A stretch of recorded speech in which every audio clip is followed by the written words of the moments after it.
Lions Rock Productions. This is Jay Moore. This is Greg Cruz. This is Bryce Vine. This is Dexter from The Offspring. This is Nathan This is Sebastian Younger. This is Darryl. This is Stuart Copeland. This is Mick Gillette. This is Andy Summit. This is Dr. Bob Greenberg. This is Gabby Reese. This is Rob Bell. Hey, this is John Leon Guerrero. Hey, and this is Pete A. Turner. Hey, what's going on? This is Tim Kennedy. You are listening to The Break It Down Show. And now, The Break It Down Show with John Leon Guerrero and Pete A. Turner. Yeah, thanks, man, for coming on. A couple old Warrior guys. You're in way better shape than I am, but I try hard.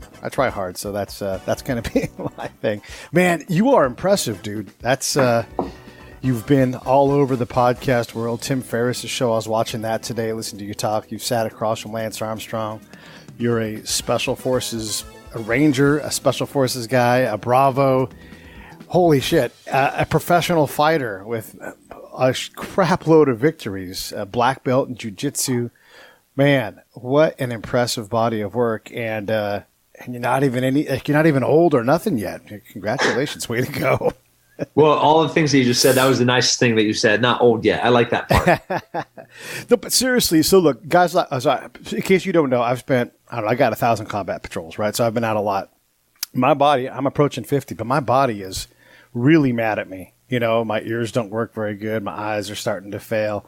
My hips, my knees, my back, everything is really beat up. And you're not old, but you're not that much younger than me. So how the heck are you able to maintain that? Are you just built like heavy duty, or what do you think it is? What do you attribute it to? Because I think genetics definitely plays a role in it. You know, I come from good stock of a lot of athletes in my family, to include, Olympians and, Hall of Famers that are, my immediate family. Yeah.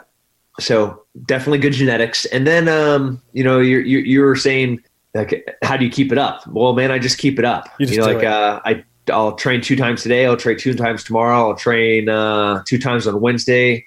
I'll train 2 times on Thursday. I'll only train 1 time on Friday, Saturday, and Sunday.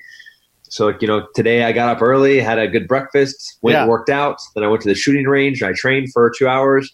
Then I've been working for the past 3 hours. And now I'm talking to you. Yeah, well, I appreciate you squeezing me into that busy schedule. So when you're talking about shooting, do you just work on a variety of skills? Like, do you do like 9mm work, or are you working more on long rifle, or do you mix it up? Today I was doing failure drills. So like target doesn't go down, and you're transitioning to a different point of aim for, hopefully a different effect. Yeah. So I set up 3 different targets, and I was working failure drills. One of them had a body armor on. So I'd shoot the body armor, and then I'd move to a different point of aim. And then I was doing immediate action. So like type 1 malfunctions, both with the pistol and with the rifle. So, you pull the gun up and it goes click. Yeah. Like, what do you do? So, you're tap rack banging and working through the mechanics of that. And so I loaded a bunch of magazines with dummy rounds, and then just worked through magazine after magazine after magazine of immediate action type 1 malfunctions. I love it. I love it. I love being able to talk to guys like you, because I've touched in your world. So I was a counterintelligence guy, so I did a lot of time, like I said, on patrols with you guys, with SEALs, that kind of thing, in support. And so I got to go out and shoot. Just mostly messing around. Those guys are actually working on stuff. And then as a regular Army guy, to get a chance to do something besides stand still and hold my breath and shoot, it's a pretty big deal.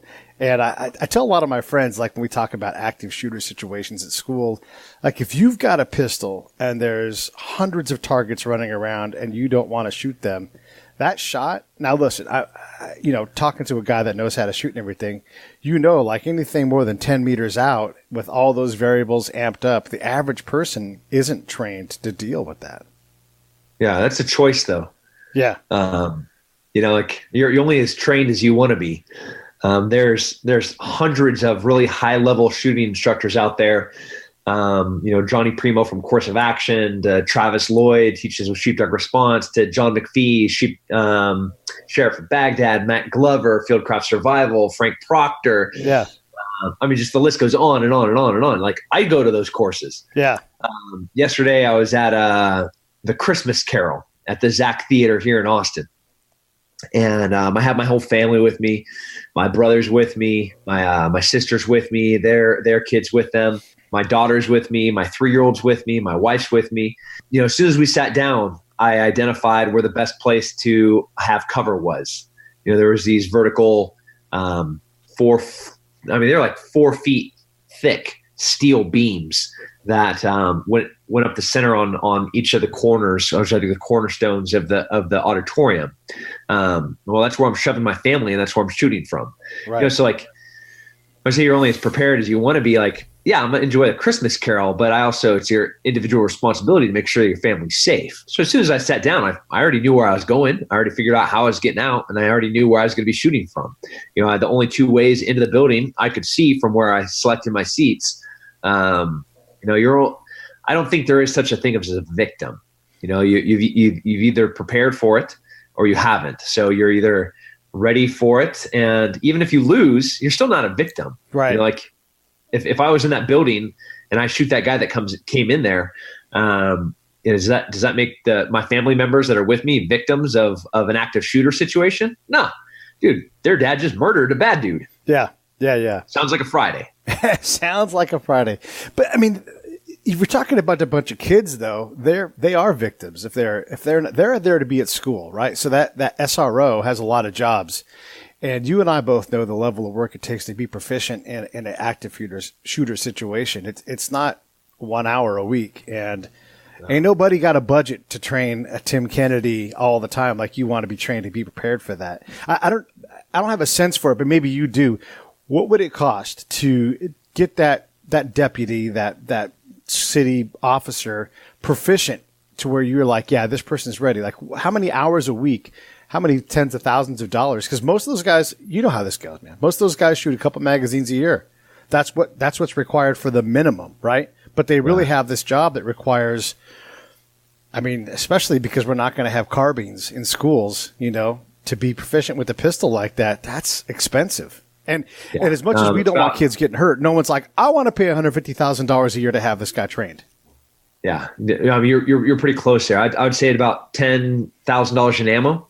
Yeah. Probably about $30,000-$40,000 in instruction, and then maybe cumulatively 150 hours of work, right, to get that person competent in active shooter.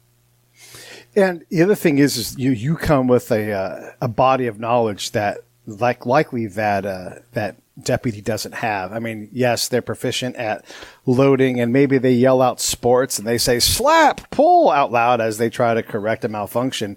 But you're already at a level, like an expert level. I mean, so for the audience, he's a Bravo. He's a weapons expert. You can put a weapon in his hand. He's going to figure out how to take it apart, put it together, figure out what to do with it. So I would say an even order above that in terms of cost to get an RSO to be capable. It's a big bill to expect people. Yeah. I don't know. It's hard. So let's get past the shooter thing, and let's talk a little bit about that preparedness, not being a victim. I know for me, you go on a patrol, you have to have like a line, for me, I called it like a point of go. Like once we reach, because I'm really exposed a lot of times where it's me and a guy sitting there having chai. I don't have a body armor on because I'm trying to relate and create rapport, right? That's my job. But if I reach a certain point, I have to be prepared to go from calm, chilled out, drinking hot chocolate guy to the butcher of Baghdad in like a second to get out of a situation. He's smiling. People don't get this about people who operate in a kinetic space, where that like you can absolutely be at 2 chilling, having a good time, doing your non-lethal job, and then in a moment you have to be ready to flip that switch. Give us some context on what that is, what that's like. I think mentally it's the ability to adjust in a gym environment, ever changing landscape where you're working with multi-agency, joint task force, different units, different guys like yourselves that will be attached to us, translators. And, I think a lot of people, when they watch movies and they see like John Wick and they see Jason Bourne, they see like on or off. You know, they see a dude like hanging out with his family, you know, feeling sad, wanting to hang out with his dog, you know, at a funeral. And then he's like doing awesome reloads and snapping rounds around corners. You know, he can run 4-minute mile at this altitude and all these other things. When in truth, you're kind of like weaving this line up and down this scale of I'm not going to say use of force, but like seriousness of the situation, right? Like I could be in that chai tea meeting with a bunch of warlords, and we're chilling, we're having a great time, and we're talking about like what our families are going to be doing or what our families are doing, what we're going to be doing next year, how the harvest is going. Then maybe the conversation doesn't go well because we're not going to be financing or supplying arms, and they start getting a little irritated. So, you know, the level of preparedness, you know, you could break it down into colors. And like maybe I was chilling in like a green to light orange, and then I'm like in orange moving to red. You know, I'm not quite to in go mode yet. And then like things go well again, and the conversation changes. You know, but that's you know, like half the time you're driving down the street and you're like, is that car on the side of the road a VBIED? Right. Or is that just a car that is broken down? Yeah. Is that a pile of trash? Is that dead dog have a mortar in it? So it's like you're always going like this, high, low, high, low, high, low, high, low, high, low. And the more that you do it and the more prepared you are, the more trained you are, the less of an issue it is to have these far extremes. Yeah. You know, where I can go to a crazy gunfight, people getting blown up, RPGs skipping off my hood, to walk into a village and pick up a baby and it not be a problem. Yeah. You know, it's like I'm only seeing red and I just want to kill everything. Like that doesn't exist. Right. Right. Yeah. I'm thinking about a couple of different situations that we had where we actually had a firefight in Afghanistan. And when I say firefight, you know how a lot of these times there are people shooting at each other, but really nobody's being hit because the Afghans on both sides are like, we're about 800 yards out. Let's shoot, you know? And so you're like, you got to be careful, be mindful. We're going to run towards those bullets to make them stop shooting. But when I say gunfight, I'm talking about one of those really long range ones. But the whole time, like there's people talking, they're cracking jokes, but we're in a gunfight. You know, there's people moving tactically, but you reach that point of proficiency where you're able to still, even at that level in a gunfight, like this isn't a time for we're also at a small arms range really, you know, but it is funny how you can have, even in that moment, there's still a lot of room to move around before you have to act. And I want to welcome Longhorn 6, Scott Husing, best-selling author of Echo and Ramadi, into our chat. He just popped in. Hey. Scott, what about you? How did you sort that out? We're talking about that line of action where we were all friends and now it's fighting time. How do you – now you guys had Ramadi, so maybe you guys just kicked indoors and grabbed – but no, you had to talk to locals and try to set up firm bases and stuff. There's points where you are not in a zone for lethal action, but you have to be ready at a moment's notice to change your mind. Yeah, every day. That was a common occurrence. Although we weren't setting up firm bases ourselves, that's the analogy I use. You literally have to go from 0 to 60 in one patrol. And you're doing that 10, 12 times a day. And then get those same young guys to go from 60 to 0 when it is time to de-escalate, interact with the people who were vital to give us information so we could continue to be successful at hunting and killing the bad guys. So, Tim, we're talking about this point of decision and everything. When you're out, you guys primarily deal, and I'm talking doctrinally here, you guys primarily deal with indigenous forces and trying to build up their capacity. But in reality, the practical reality is you guys rotate in and fill the gap that the SEALs just held, and they'll backfill in to hold the gap that you just held. So how much doctrinal stuff did you guys do in Afghanistan and Iraq? How much of your time was spent doing your traditional mission versus a kinetic go grab guys at night kind of mission? I think it's 50-50. You know, I think you have units within special forces that are specifically trained to do the time sensitive target, you know, whether it's DA missions or FID, like whether it's a JSET where we're there training a foreign country on tactics. I think it's a split right down the middle between how much time you spend on each. With Green Berets, it's mission first. The thing that dictates which one of those two things you're going to be doing, if it's more direct action or more training, like by, with, and through. I think ultimately, like we just have a better understanding of how to accomplish a mission, and then we just are able to have a rope long enough to either hang ourselves or successfully use our local counterparts to meet mission. Hey, Tim, having worked closely with OCFI, ODA, Special Forces, talk to me about when well dries up or the FID is not going on, when you're not doing foreign internal defense, training locals, and you guys are living in that environment still. Do you guys step down and say, we want to do traditional infantry stuff now? And really there were guys that would talk amongst our ranks and say like, well, hey, those guys are tailored to do this. They shouldn't be doing our job and taking missions away from us, because we were the guys that went in with the big blunt instrument and smashed stuff up and really cleared the pathway or set security in some cases for Special Forces units to kind of move about the battlefield in an unharassed manner. Did you guys experience that at all or feel that way? Yeah, I think it comes back down to the mission. If let's say we're at a fire base in Afghanistan, and our regional commander is wanting stability in there. So if we're able to train our Afghani partner nation, we're training a police force, we're training the local militia, and as you said, the well dries up. We're not really seeing the fruits of our labor, and there's not a lot of success from what they're doing. We have, there's no there is not supposed to be any ego within Special Forces.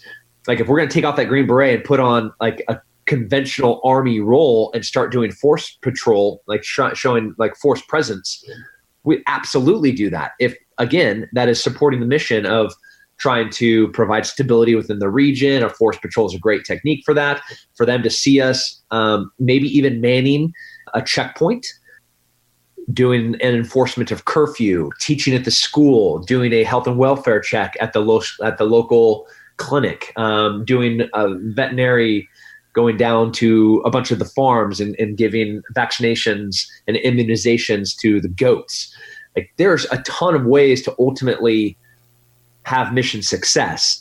And I think a good operator would happily do anything that would ultimately provide that success, even if that's doing the most conventional thing in the planet or hopping on a little bird, slipping down a rope and slitting somebody's throat in the middle of the night. It doesn't matter as long as you're able to successfully accomplish the mission. Yeah, I don't think the general public really understand the breadth of stuff that not only regular soldiers do, but the Special Forces, the training they have. And it does go from anywhere from bungee cording through skylights and black pajamas to inoculating livestock on the battle. It's nuts. You could be a cop, you could be an insurance claims adjuster, you name it, man. So the follow-up I have to that is, you probably may or may not know, but me and Pete have a real close relationship to this day with our interpreters, some of the soldiers we fought with in Iraq, Afghanistan. And lately in the news, you saw we lost 3 service members, to, it was a homicide. I mean, the guy came in and infiltrated, didn't even infiltrate. He was part of the friendly forces package. And we've seen this time and again. How do you feel about that? And how do you feel should we break ties with what we're doing with our partner nations? Do we maintain that? I personally feel it's one of those things. It's a necessary evil we have to maintain. What are your thoughts? The State Department hates DOD. They look at the military and they see a bunch of hammers and they think all the hammers see are nails. We just want to walk around and pound things in. They don't have a lens of objectivity where they can understand the capability that we bring to the fight. I have been the one American with 100 Czech Special Forces guys going through Afghanistan. There is not American within 100 a few hundred miles of me, and we're working with a European counterpart. I've also been there where I have a battalion of Afghanis, and like they are working for me. When they look at my kit, and they say, "Oh, what's that gun for?" "Well, that's my gun to shoot people that are really far away." Like, "Well, what's that gun for?" "Well, that gun is to shoot somebody that's like kind of getting close." They're like, "Well, what about that one?" "That gun is if this gun with that close person breaks." Like, "Oh, but what about that shotgun on your back?" I'm like, "That's for you. That's for you with the shovel that's in the back of my Humvee. Like, I will jump on a grenade to protect you. I will clean your children's feet. But if you cross me, I will kill you and every single person that you know." You can never lose the sharpness of the sword, no matter by, with, and through. If you're going to be there serving with them, protecting with them, inoculating their animals, teaching them how to read, I will do all of those things. But I'm still a warrior. I will follow the State Department's goals about how to achieve peace in that region. But you cross me, I'll burn your village to the ground. Yeah, I think it is a double-edged sword, to use kind of that metaphor. Is we are put in a position where we want to put an Iraqi face on the operation, we want to put an Afghan face on it, and I even wrote, when we do that, we kind of assume this model of it's an inept face. It's not really capable, because as much as we've tried to train these forces, they just don't get it like we do. And until we get to that level of professional soldiering, I guess is a term I would use. I mean, it's one of those things where we have to align with the host nation forces, and we're kind of stuck with it as the guys at the tactical level. And I don't think a lot of, again, people in the public really understand how hamstrung we are. And at the end of the day, we can say, "Oh, they're evil, they're spies, they're trying to infiltrate, they're going to do us harm in the middle of the night." Look, if they want to kill us, they're going to kill us, right? So it's an assumed risk, I think. Yeah, and that's okay. I agree. You look at the Americans in World War II fighting with the French resistance. Like they didn't know these guys. Like they barely spoke the language, but they're going to assume the risk, and that's something that I don't think anybody can understand unless they're there.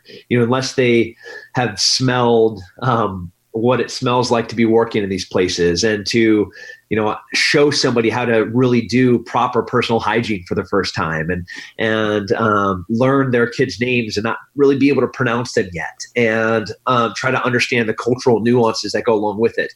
And as you're struggling through understanding how you're going to work side by side with these people that are just totally different than you, you first and foremost volunteer to be there, and you have assumed that risk. And it is a big risk, a risk that you can't understand until you've been there. And I don't really I hope people, that's kind of the thing, right? Like, we don't want people to have to understand how horrible it is sometimes. That's the point of serving. They can just live in ignorance and throw stones at us and be like, "Oh, they should have," they can be all the Monday morning or Monday night, Tuesday morning quarterbacks that they want. Ultimately, we're still going to be doing the job as best we can. That service part is huge. We don't want our grandkids there. We don't want our kids there. We don't like to get this done one time, but it's tough. And here's the thing that I've noticed as a guy that stays and have units rotate in and out is the learning curve for the unit on the ground, right? Everybody thinks they've done a good, and everybody has the intention of doing the right thing. But the learning curve creates this maddening self-fulfilling prophecy where instead of fighting a counterinsurgency, we often become the insurgents where we undermine the very thing that we're trying to create. And so to be a little bit critical of operators that are out there, I've seen guys fall into the trap of Afghans are dumb, Iraqis are dumb, they don't live up to our level. Let's just change out the guy on top in power instead of finding out where the work is and getting to work at that level. It's real easy to have an outcome that you want, but it's really difficult to find that point where this guy needs to have some confidence. I mean, I don't know how many Iraqi officers I met that were boastful, but when you were private with them, they're like, "I'm terrified. I don't trust my commander. I want to go home and see my family. I want to be good at this, but no one wants me to be good at this." And so the work for me was not necessarily, of course, I'm going to do the work to try to make them proficient, but really I'm working at a level higher than they had the capacity to get to because they had so many other things distracting them. How does someone who interacts with the locals, How do you keep your perspective such that you don't get too far ahead, that you don't get too dismissive of the people that are expecting to be dismissed? I think the first thing that you have to do is find common ground.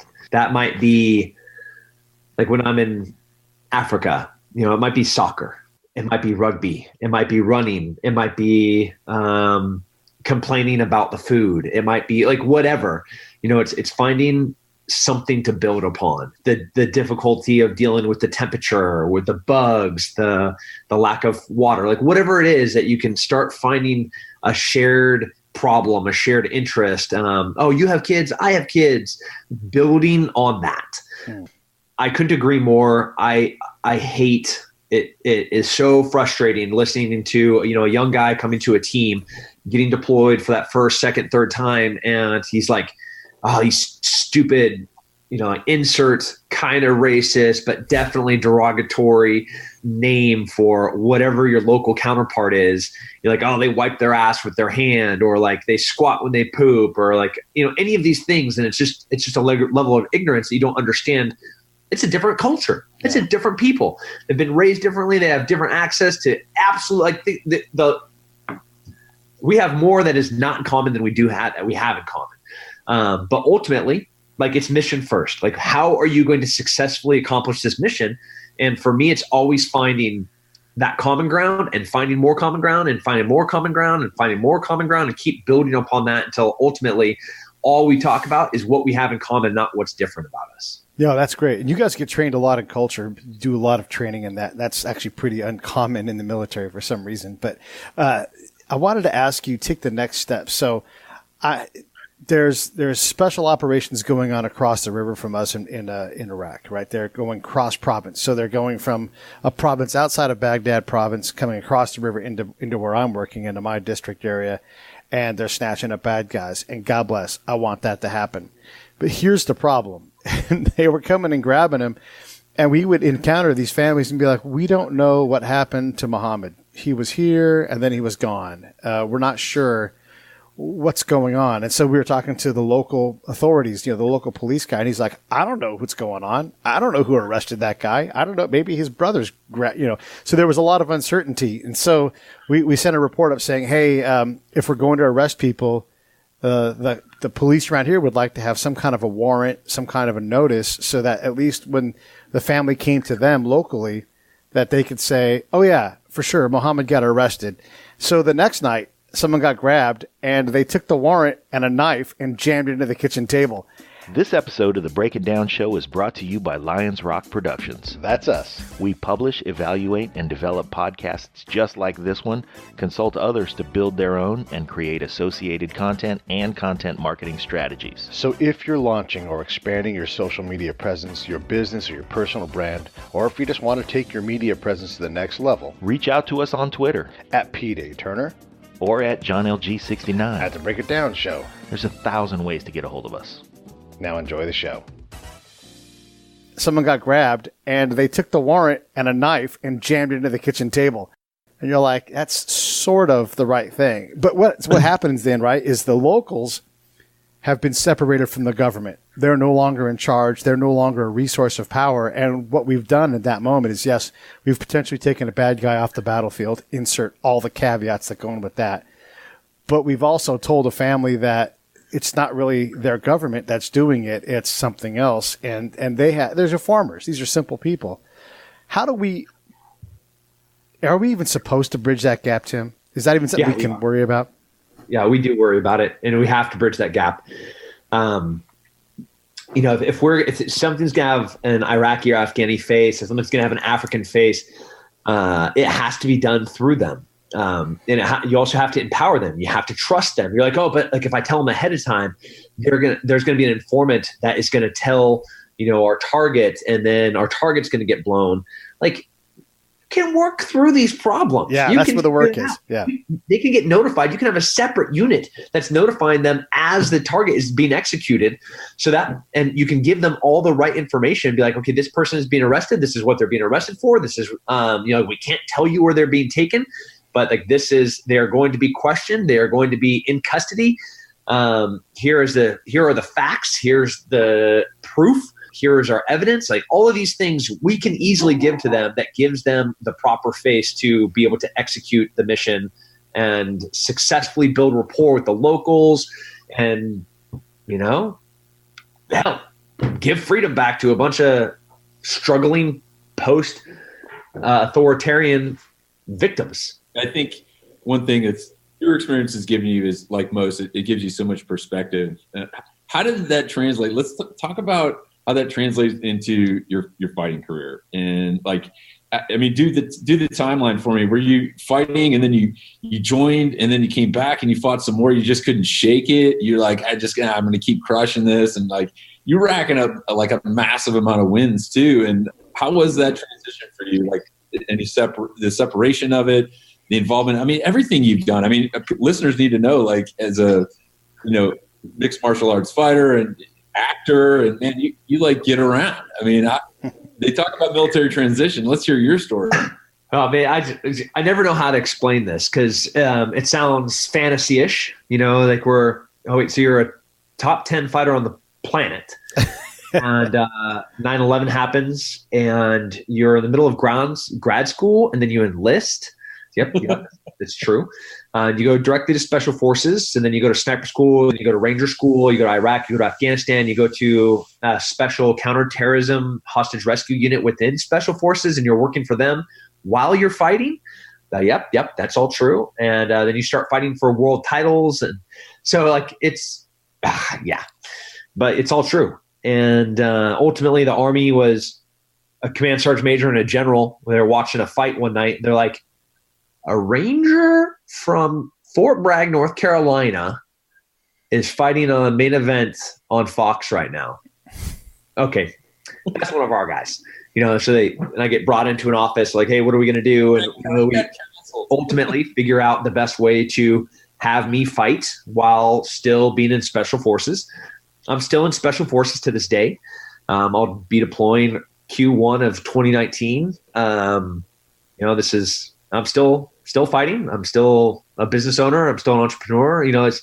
It's again, that narrow perspective, that lens that we look at our military through. It's like, oh, they're all hammers. They're not. There's lots of different people with nuanced lives and careers that do lots of different things. I host television shows. I make movies. I kill bad guys and knock people out. Yeah, by the way, thanks for killing those bad guys. If I hadn't thanked you for your service, definitely appreciate what you do, because I have a lot of respect for all of the guys like us who have lived a lot of their life in the red zone. It's incredible that any of us are here, and so thank you for taking the time to do that and to continue to do it. God damn, dude, that's incredible. I wanted to ask you this. So you fought guys at the championship level. Michael Bisping, you've beat him, and he's been a title holder. So a while back, we interviewed Tony the Tiger Lopez. He twice won Fight of the Year. He fought Julio Cesar Chavez. I mean, he's an incredible guy. He's held the title in a couple of weight classes, and he is saying that the difference between 1 and 10, they're not comparable at all. This is in regular boxing. He's like, the difference between 3 and 1 is pretty substantial. That guy on top, they're in their time, and it doesn't mean that they're the best ever in that time frame. It's just their timing, their fitness level, their maturity was right, and there's quite a difference in terms of boxing and getting a shot and actually winning that fight. Is it the same thing in MMA where it seems like it's easier to lose because there's, like Sarah can go out and spinning back fist his way into a title, and you're like, whoa, how'd that happen? Not that he's not a great fighter, but it's a surprise when he wins that title. So how far is that title from you when you're at your level? It's close on any given night. When you look at, I think it changes all the time. It's ever changing. Like if you look at the 185 weight class right now, my weight class, you look at the top 6 guys. Honestly, on any given night, all 6 of them could beat each other. That's how competitive it is, and in any myriad of different ways. It might be a submission, it might be a knockout. Like that's at the 185. That's how competitive it is. But then you get up to, let's say, the light heavyweight and heavyweight. We'll look at heavyweight with DC, Daniel Cormier, is the heavyweight champion. There's him at number 1. And like number 2, I mean, he's way down there. Yeah. You know, like there's no, like he has beat the brakes off of everybody that's ranked 2, 3, 4, 5, 6, and 7. But then 3 through 7 is really, really close. But again, it's like you said, the timing, the fitness level, the technique, when somebody's peaking, all these different things. It's the number of competitors, and that's a landscape that is ever changing. Yeah, every weight class is different. Every season is going to be different. Every fight is going to be different. The comparison between 185 and 265 right now, you have 1 through 6 that on any night, I think you could have a different champion compared to the heavyweight where there is not a chance number 2 through 6 would have not even a slugger's chance. I mean, like the betting odds would probably be up in the 500-600 range. Right. Because there's such a disparity of skill level. Do you recall when Chael Sonnen fought John Jones and Jones had, I think, compound fractured his toe as the referee was calling the win for Jones? Do you remember this at all? His toe was making a 90-degree turn. I mean, that's how close it is. There's a guy who's literally getting his brains beat out, and they have to stop the fight before he gets hurt, while the guy beating him has a broken toe, where if the referee would have saw his toe, he would have said, stop everything. You got a bone sticking out of your body. I mean, it's that close to the championship versus losing, you know? Yeah. I beat Robbie Lawler, just beat the brakes off of him. 3 fights later, he's the 170 champion. Yeah. You know, I absolutely destroyed Michael Bisping. You know, 5 rounds of, like, I outpunched him like 200 and something to 10. You know, had more takedowns against him than he has ever received in his whole entire fight career. And then I think 4 fights later, he's the world champion. Yeah. It's timing. It's, you know, there's a bazillion things that go into it. I will leave this world never have been a UFC world champion. You know, I fought for 2 world titles and lost 2 times. Yeah. Well, and that's all right. I mean, you're still, you're a champion in my heart, Tim. I think you're the best. So my favorite guy that never was, but I wish was, I would have loved to have seen Alexei Karelin, the Russian Greco-Roman guy who would pick up his peers and dump them on their head. And so, and to prevent that, his peers would say, how about you just pin me? To see him in the ring at his size, his power, even though Greco was his thing, boy, it would have been amazing to watch that guy fight. Yeah, a lot of single sport athletes have a real hard time, especially now transitioning into MMA.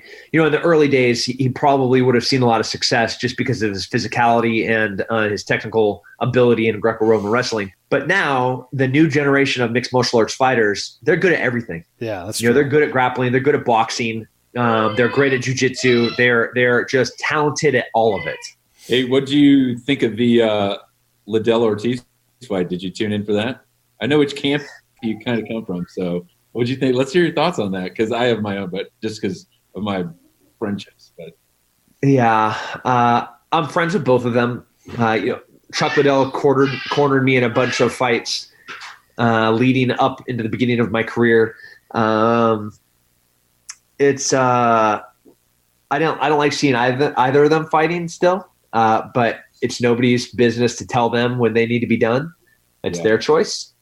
Is it though? I mean, that Trevor Berbick Ali fight, you could see that he wasn't right. How does someone who loves him let him get in the ring? It's your choice as a consumer. This is capitalism. You know, if you don't want to watch them fight, don't buy the pay-per-view. If the money isn't there to pay those fighters the amount of money that it takes for them to fight, then that fight won't happen. But it's a choice all around. You know, it's a fighter's choice to be there. It's a consumer's choice to buy that ticket. Nobody's forcing you to buy a $59 pay-per-view. Yeah. You know, I have a gun to your head being like, hey, Pete, you going to buy this fight? Ain't going to do it? You know? No, it's your choice. Yeah. So everybody has a choice here.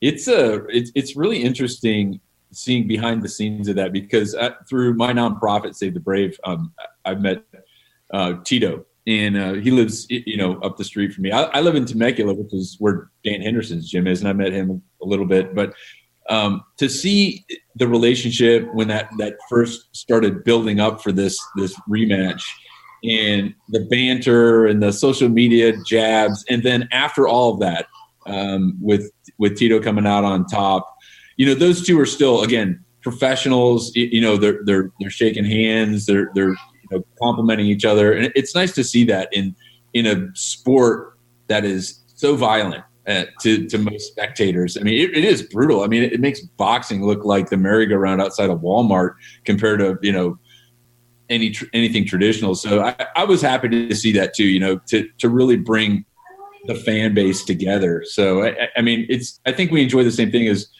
professional soldiers, as well as, you can fight all day, but at the end of the match or at the end of the rugby game, once you're off the pitch, you're all shaking hands, you're all drinking beers together. And that's really a cool thing within that sport.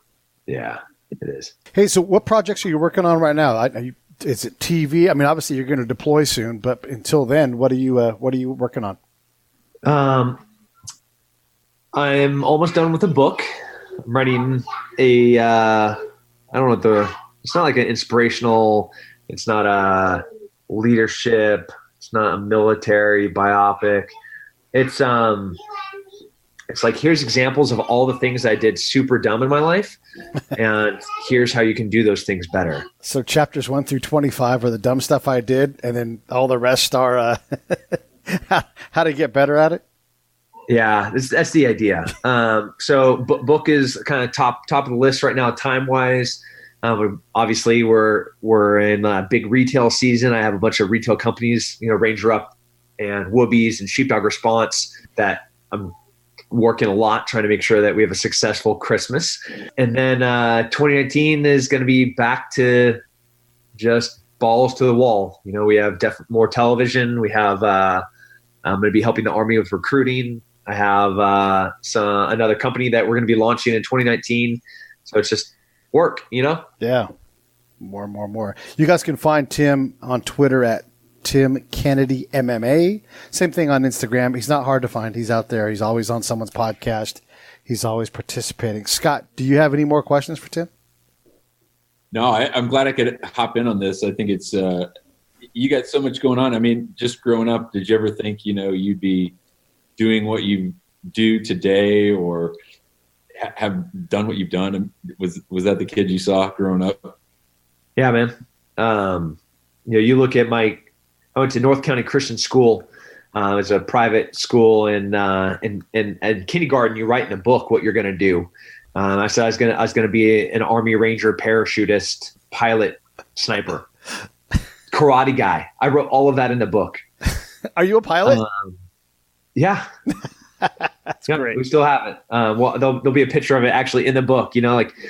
I hope I'm going to be more successful, because I definitely want to have a bigger impact on this country of ours, and have a positive effect on the landscape of the direction of what we're going to be doing. But as things stand, I'm just getting started. This is what you're supposed to do. You're supposed to work. So how do you help the country out? We talk about him pretty much every show Scott and I do together, because we think the world of him. But Sebastian Younger gave us all a tasking, and he said, you need to get people to rally in the middle. We're too divided. We can't agree on where we're going, and you guys don't need to be overseas serving as much now. Let's get back home and help us to understand what we have here. So how does Tim Kennedy do that? I mean, you're a libertarian, so you already make everybody mad because you're a damned hippie. You're a damned, conservative. So everybody's mad at you already. So what do you do to help rally? How can I help you help people rally? That's so true, though. I was on Lance Armstrong's podcast right after the Florida active shooter. And we're talking about 19-year-olds having access to assault rifles, and the right lost their mind. Like, somehow I am anti-Second Amendment. That Tim Kennedy doesn't think a 19-year-old should have a gun. I was like, that's not what I'm saying. I'm saying somebody with mental issues that is on a handful of drugs, that's known by the FBI, that's known by the school, that's known by the sheriff's department, that's known by his teachers, known by his friends, maybe he should have access, which is two totally different things. But that conversation alone, which should have been a very unifying opportunity for far end spectrums, from far conservative Second Amendment gun lovers, not for my dead hands, to nobody should be able to have access to a gun ever. There's a great opportunity to have a conversation in the middle there. The most curious thing to me is I was attacked by both sides. The left was being like, nobody should have guns. You shouldn't have guns. You didn't come far enough. And then the right was like, you're anti-Second Amendment. You're anti-gun ownership. I'm like, we're just having a conversation, crazy people. Just relax. What do? I try to find a conversation, a middle ground where people can talk. Whether it's chai tea in Afghanistan or a game of soccer in Africa or the Lance Armstrong podcast talking about gun control, I'm down for any of it, but ultimately the conversation has to happen, and you can't get your panties in a bunch just because you don't like what somebody's saying. How'd you know I was wearing panties?